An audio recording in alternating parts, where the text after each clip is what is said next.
tengah lukis apa?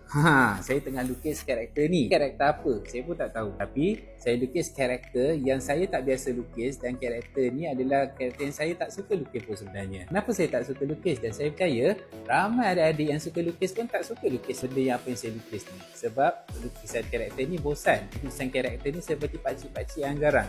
Mungkin adik-adik rasa macam kenapa tak lukis karakter lelaki kacak ataupun wanita yang cantik? Sebab banyak student-student brother, banyak yang kalau dia lukis, dia nak lukis karakter-karakter yang handsome dan cantik-cantik sahaja. Bila dia lukis karakter tu, semua komik dia yang dilukis, semua karakter tu kacak-kacak dan cantik-cantik, yang menghasilkan komik dia tu jadi bosan. Tapi brother lagi suka kalau dia mempelbagaikan karakter dia, belajar lukis bangunan-bangunan yang bosan dan berstruktur, dan menjadikan karakter dan komik dia tu lebih berkualiti dan lebih menarik.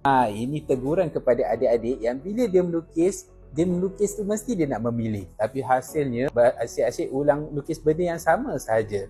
Apa salahnya bila kita lukis, kita cubalah lukis karakter pakcik-pakcik ke, kita lukis karakter makcik-makcik ke, atuk nenek ke. Ini untuk menambahkan aset kreatif yang kita mampu lukis, supaya bila kita nak lukis komik atau lukis apa-apa sahaja projek lukisan yang lain, kita tak rasa kekok dan kita tak rasa kita tak boleh buat. Lebih banyak kita lukis, lebih besar aset kreatif yang kita mampu lukis. Seronok tak video yang macam ni? Nak tengok lebih banyak tak saya lukis? Jangan lupa klik like, komen dan share video ni dan juga video-video siri bestnya yang lain.